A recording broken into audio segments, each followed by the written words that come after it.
Aucune décision aujourd'hui pour les cafetiers venus assister à l'audience. Il faudra encore attendre quelques jours. Cet après-midi, les avocats des 24 bars musicaux ont une nouvelle fois évoqué les raisons de leur demande de suspension de l'arrêté préfectoral. Absence de réunion entre les parties, faible incidence selon eux sur la lutte contre l'alcoolisme, préjudice financier. La salle d'audience est devenue houleuse lors de la démonstration inverse de la représentante de la préfecture. Sur les 2 premiers samedis du mois de février, puisqu'on a peu de recul, les 2 premiers samedis, on est sur 33-35% de perte d'exploitation en termes de chiffre d'affaires. Ça me fait un petit peu peur qu'un représentant de l'État dise que 33% de perte d'exploitation, ce soit un peu.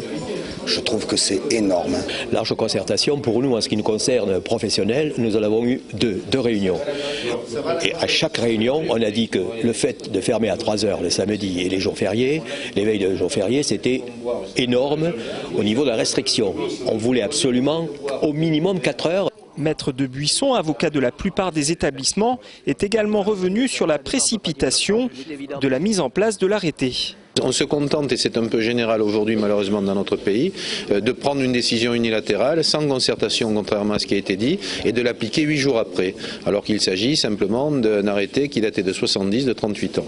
Je trouve que le procédé est plus que surprenant. La décision devrait intervenir en début de semaine prochaine. La représentante de la préfecture n'a pas souhaité s'exprimer.